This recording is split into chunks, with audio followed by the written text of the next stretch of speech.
On va faire le numéro 20 de la page 215 au chapitre 6.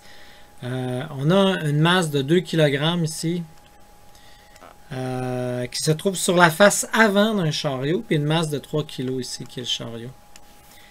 Et on pousse comme ça avec 60 newtons sur le chariot B, mais on le fait de façon à ce que A reste collé, un peu comme quand on était jeune, là, puis on s'amusait avec une efface. Tu sais, quand on a une efface là, dans la main, là, en tant que tel, là, on s'amuse à forcer fort comme ça pour que l'efface tienne dans notre main, là, puis tu sais, des fois on vire même à l'envers, là. Bon, c'est un beau petit jeu d'enfant. Ben là, ici, on le fait, c'est un peu ça. On vous dit, ben là, si je pousse suffisamment fort, là, ben l'autre, là, il va rester collé sur le bloc, là. Donc, dans le fond, c'est quoi le coefficient de frottement que j'ai besoin pour qu'il ne glisse pas? OK? Donc, c'est là le coefficient de frottement statique minimal, dans le fond, là, pour que ça ne glisse pas ici. On veut savoir, entre ces deux surfaces-là, quel est le coefficient de statique minimal? Donc, le coefficient de statique qui va faire qu'il ne glisse pas. On parle de frottement statique, là. Hein, on ne parle pas de frottement cinétique.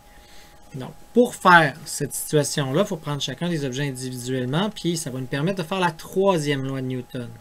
Mais premièrement, pourquoi ce bloc-là A avance? Bien, parce que le bloc B pousse sur A. C'est normal, ça, hein, dans le fond. Il y a une normale ici. A va subir une poussée, une force normale, hein, la surface qui pousse contre lui. Mais nécessairement, toute action, une réaction de sens contraire, elle va pousser contre l'autre aussi. Ça va être égal et de sens contraire. Donc, on va appeler ça la normale 1 ici. Maintenant, si le bloc A, je vais penser juste au bloc A pour commencer, est-ce qu'il glisse vers le bas? Non, il ne glisse pas. Donc, il y a quelque chose qui le retient vers le haut. Qu'est-ce qu'il subit? Lui, il subit donc un frottement sur sa surface ici, comme ça, qui est vers le haut. Ça va être le frottement statique maximal pour pas qu'il ne glisse. Okay, donc, nécessairement, si lui a ça, toute action, une réaction égale et de sens contraire, donc, c'est quoi qui va être de sens contraire? Ça va être le frottement statique max ici. Hein? Donc, ça va être le même qui va être orienté. Donc, B, lui, va subir une poussée vers le bas. Hein? Naturellement, il va pousser, mais il va vouloir pencher vers l'avant à cause qu'il traîne ce boulet-là qui est en avant de lui. Bon, maintenant, ce que subit A aussi subit son propre poids A. Ce que subit B, il subit son propre poids B. Il y a une normale ici au sol sur les deux roues, mais je vais le mettre juste sur A. Je vais appeler ça une normale 2 ici. Il n'y a pas de frottement au sol. Et naturellement, B subit aussi cette force-là ici. Fait que je peux faire mes deux diagrammes individuellement. Peut-être juste en termes de couleur, qu'on comprenne bien ce que les forces qui sont uniquement sur A, ce sont les forces que subit uniquement A. Hein, ce sont celles qui sont en noir. Donc ça, ce sont les forces qui sont uniquement sur l'objet A. Donc, je tiens à remarquer qu'on cherche le coefficient de frottement statique. Donc, je vais regarder pour l'objet A ici. Je vais faire son diagramme. Donc, son diagramme ici, point central. Je vais mettre mon axe des X, mon axe des Y. Je vais tracer mes forces, mon poids. Donc, 2 fois 9,8, 19,6. Je vais tracer mon frottement qui est vers le haut. On sait que c'est le frottement statique max, donc on sait que c'est mu S fois la normale 1. C'est laquelle normale? C'est pas la normale 2, c'est la normale qu'il y a entre les deux surfaces, donc c'est-à-dire la normale 1. Et il y a la normale 1 qui fait en sorte que l'objet va avancer. Donc là, si je fais ça, je me rends compte que la somme des forces en X, c'est ce bloc-là qui accélère en X. Donc qu'est-ce que j'ai en X? Ben, j'ai juste un 1. C'est 2 kg qui accélère. Après, je vais faire la somme des forces en Y. Je sais que c'est égal à 0. Mais là, je me rends compte que j'ai mu S fois la normale. C'est égal à, ben, moins, excusez, je vais plus vite. Moins 19,6. C'est égal à 0. Donc, ça, c'est égal à mu S. En mettant l'autre base égale. Donc, on vient de trouver notre deuxième chose.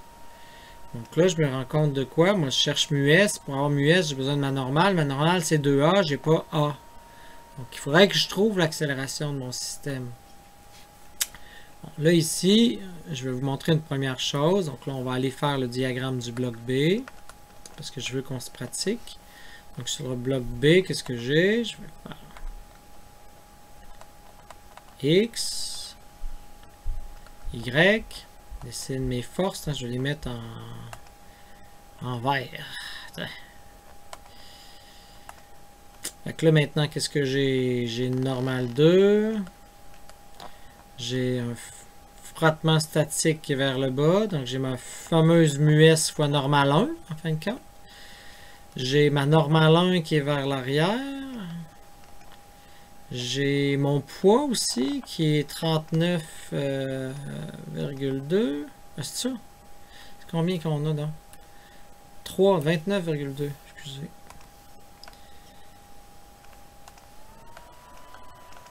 Newton. Qu'est-ce que j'ai d'autre? J'ai 60 newtons qui est vers l'avant. Donc, j'ai pas mal tout ce que j'avais. Tout ce que je subis. Fait que là, je peux dire, bon, ben là, je vais faire ces équations. La somme des forces en X sur lui, c'est égal à la masse fois l'accélération en X. Bon, qu'est-ce que j'ai? J'ai 60 moins la normale 1. C'est égal à 3 kg qui accélère. Là, je peux faire la somme des forces en Y. Bon, pas utile, on sait que c'est 0, mais bon, pourquoi pas les faire. Donc, j'ai N2 moins MUS N1 moins 29,4 égale à 0. Donc là, si je cherche MUS, je ne suis pas à plus avancé ici, je ne connais pas N2, là. Je ne sais pas si vous voyez, donc je peux pas résoudre. Là, non plus. Mais j'ai mes 4 équations avec mes inconnus. Ben, peut-être que je peux remarquer que ces deux équations-là ensemble, je peux les arrimer. Donc, je vois tout de suite que N1, c'est 2A. Donc, s'il va de l'autre bord, ça fait 5A. Donc, 60 est égal à 5A. A est égal à 4. Pas 4. 60, 4 fois 5, non. 60 divisé, c'est fait 12. Donc, on a 12 mètres secondes carrés. Donc, si A vaut 12 mètres secondes carrés, ça veut dire que N1 ici est égal à 24 newtons. Puis si N1 vaut 24 newtons, ben MUS qui est égal à 19,6 divisé par 24, ça fait un MUS qui est égal à 0,816 périodique. Bon, 817, ça ferait la job. Fait on a trouvé notre coefficient de frottement statique minimal. S'il est plus grand, naturellement, ça ne glissera pas, mais s'il est plus petit, ben là, le bloc, il va glisser. Il va falloir que je pousse plus fort, dans le fond, hein, pour augmenter la normale, qui va augmenter, dans le fond, mon système. Qu'est-ce qu'il y a d'autre à dire là-dessus? Fait que ça ressemble un peu à ça. Ah oui, c'est ça, je voulais vous dire. En fin de compte, ici, pour l'accélération, là, je voulais vous montrer qu'on peut le faire aussi globalement. Tu sais, j'aurais pu décider de regarder ça autrement. Dans le fond, quand je le regarde globalement, ici, là, mon objet, là, j'ai 60 newtons, hein, je ne sais pas si vous voyez, qui est égal, hein, c'est la seule force qu'on a. Là. Quand je le regarde globalement, là, les forces internes, là, on ne les voit pas. Là. La seule force qu'il y a, vers X, c'est 60, puis il agit sur 5, hein, parce que c'est la masse totale qui accélère. Donc, on aurait pu trouver A égale à 12 rapidement de cette façon-là. J'aime moins ça, mais si tu me l'expliques bien, si c'est bien fait, ça peut être correct. Est-ce qu'il y avait une deuxième partie à la question? Non, ça résout le problème.